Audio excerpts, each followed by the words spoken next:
Star Up, Star Down, brought to you by Wild Fork Foods and Johnson Fitness and Wellness. If you're new to Shan and RJ, this is your Cowboys report card. And target whoever you want. And every team is now targeting Savone Rebel. First drive, 3rd and 4, gives up that pass, and then a weak pushing, tackling attempt. Quentin Johnston with a left-handed, beautiful 23-yard touchdown. That was on Rebel. And then a 3rd and 9 conversion on the sideline that drove me absolutely insane because there was nowhere to go, there was nowhere to escape, and Rebel's tackling, I tweeted yesterday, makes Trayvon Diggs look like freaking Ronnie Lott. He's been awful. And John Owning, friend of the station, goes on the G-Bag Nation. He tweeted, "Where are the folks who chastised me for saying Dallas shouldn't put too big a burden on Rebel's shoulders coming off a major injury? Really hope his play does not mess with his confidence going into year 2 because, Bobby, it's bad." I mean, this is how bad their corners are, is because that's what we talked about it. I said I'd be surprised if he played significant snaps. Well, I'm surprised because he has, because that was, given the ramp up and everything else and how little he had played in college, it was like, all right, yeah, this will probably be a red shirt for him then. No, they've had to throw him out there and give him a bunch of reps. And there'd been a lot of criticism of, you're not playing him in press man. He's a press man corner, which he is. Why aren't you doing that more? Well, he got torched in press man yesterday. He was just not very good. But this is training camp for him, basically. He's a rookie, and he's a rookie who didn't even finish his college season last year. And so this is what you're going to get. You're going to get not very good. And, yeah, you just hope, like John said, it's not a total confidence crusher. Guess his PFF grade, Choppy? 43. Lower. 20. 35.7. Hey, I was That's for the year, right? That's not just yesterday. Yesterday's probably going to be 0. 35.7. And look, you're going to struggle in coverage. NFL receivers, one-handed catch from the TCU product, fine. That tackling is weak. Yep. That tackling is awful. And Bobby, you had Star down for the tackling in general. Yeah, and by the way, Rebel didn't look like that guy when he was at East Carolina. Like, he was not a guy who struggled with his tackling. And so, again, I'm wondering, all right, is that just the knee injury, hesitancy with that, and he's still not comfortable yet? He's not back. But, yeah, the tackling was awful. I don't know about y'all. It felt like I need to go back and see if there's a way to track it. It felt like the 8 of the first downs or something that the Chargers picked up yesterday came off of somebody missed a tackle, then they were able to keep going and pick up a first down.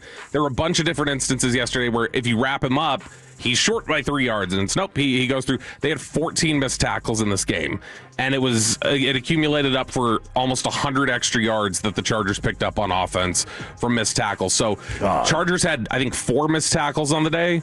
So you're talking about just fundamental stuff you were completely incapable of. Hampton, and so big start down to that. Hampton was at like 8.5 a carry.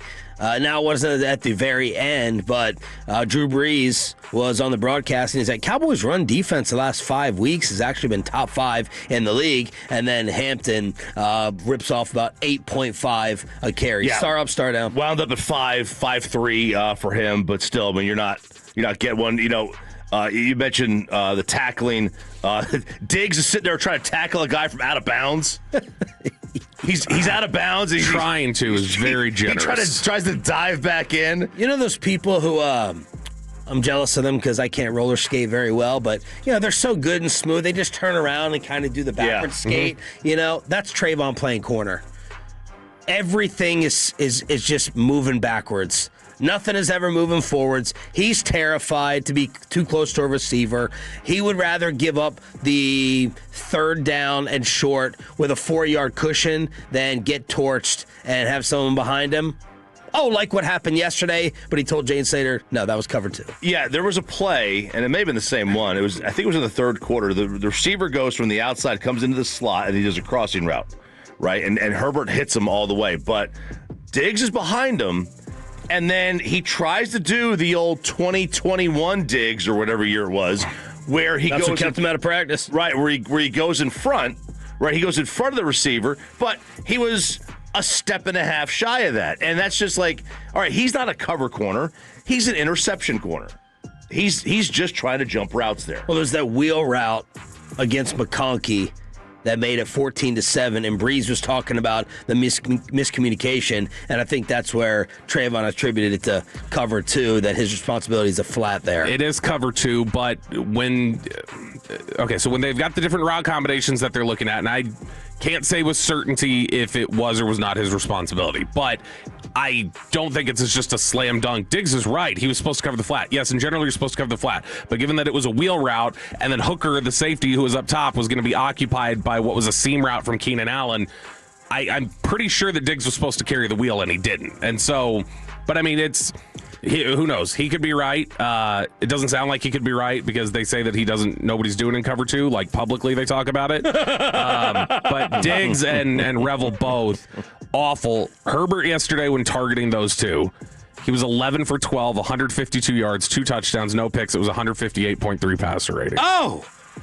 And Malik, you can come on now, too, and get some. He gave him a 50-yarder to Quentin Johnston when they were opening up the third quarter. That led to a field goal to make it 24-17. Star up, star down. Star down to the offense. You put up a good first half. 17 in the first half is a good first half. Awesome first half. It's a very good first half. Then you come out in the second half, you do absolutely nothing. And I appreciate it. I appreciate that the offense went into halftime and said, guys, this game is entirely too close. We're scoring too many points. We need to lose. I appreciate all that. But nothing looked jointed in the second half. It was all disjointed. I think that's the opposite of disjointed is jointed. It looked pretty bad. Dak on first half offense versus second half. What happened? You got shut out. Yeah, I mean, I've got to go back and watch the film, honestly. No, you don't. I think as much as anything, it's that fourth down. If we get that fourth down, we're still rolling. We go score a touchdown there. It's a one-score game or 3-point game. And, you're just looking for a stop for us to go down, take the lead, or tie it up. So when you're playing a team like that who's really good at controlling the clock, we only had 3 drives, the first half. And I told the guys in the second half, we're probably only going to get 3, maybe 4. I think we got 4. And when you're playing a team like that, you've got to take advantage of those opportunities. You got to execute on every possession, and we didn't do that in the second half. And so when we didn't get that fourth down, so I said that was kind of the air out of the bubble right there. Now, they went for it twice on fourth down in the second half. Lost it. It didn't convert either one. I don't have a problem with either one. You're not going to kick a field goal from the 16 when you have nothing to play for, right? It's inches. We talked about we don't care for the play. And then the other one is you're right at about midfield. And you're already losing by, 10 points at that point? Like, you kind of have to. It's a numbers game. Yeah. You kind of have to go for it. I don't have a major issue with either one. They just didn't convert. I've got I'm real quick on this, and this is going to be later in the shoddy eval that we do. I'm starting to get a little bit concerned with Brian Schottenheimer in chess matches. Starting to get a little bit worried about it. He was destroyed by Brian Flores, and then in the second half, shut out. Like, I got to look at my play card. I got to look at my offensive coordinator for what the heck. That goes on your resume first and foremost as the OC. Mm-hmm. Did LA change something? I know Drew Brees was saying to the Chargers defense, get in man, because Dak Prescott was cooking them early on, and they're a very zone-heavy team. And Dak started 13-17 for $149, 2 touchdowns, spreading the ball around, 7 different guys. What happened? I got to focus on my offensive coordinator here for getting shut out. Yeah, this is 2 weeks in a row. Look, there were a lot of people complaining about the script on offense for a while. It's 2 weeks in a row that they've scored on the opening drive now, and then after that, they've had issues stalling out. They flip-flop. And so, and a lot of that is because, Shoddy will talk about it. He talked about it with us, that a lot of the times the point of the script is just to gather intel or to figure different things out. And so, I don't know, maybe with the changes up in the script where they've been able to score earlier, that has changed some things up, because yesterday was, there's no reason that you should have been shut out after that. You had them utterly confused in that secondary for the first quarter and a half of the game. And so that's not acceptable. Well, you were wondering why they didn't continue with deep shots. Yeah, I mean, so Pickens had the touchdown, and then he did the little Lambeau leap into the sweets area. But Pickens had that touchdown. Gorgeous throw. Great throw. And it was a really good job by Pickens at the top of the route to create the separation, do all that. So after that touchdown, and that put them up 17-14 with 8 minutes left in the second quarter, Dak didn't attempt another pass 20 yards down the field until 7-11 left in the fourth, and at that time the Chargers were already up 34-17. That was was that the Turpin pass? On Yeah, third it was and like 10? a Turpin. Yeah, it was like a third. That was part of the fourth down thing, right? It's 3rd and 10. Why are you throwing it 35 yards downfield if you don't want to set up a fourth? That's a low percentage pass. You don't want to set up a 4th and 10, which is what happened. Like it's there. It's there. But it wasn't there. I don't remember what exactly the throw was. I mean, my thought is just get yourself 4 or 5 yards. Set up a 4th and 10 is brutal. 4th and 4, you open up your whole playbook. They were. I mean, that Chargers secondary was. I mean, I already showed y'all one of the plays during the break. Like the very first play of the game, they had no idea what was going on, and Ryan Flanoy ran right past him and could have scored on the first play of the game.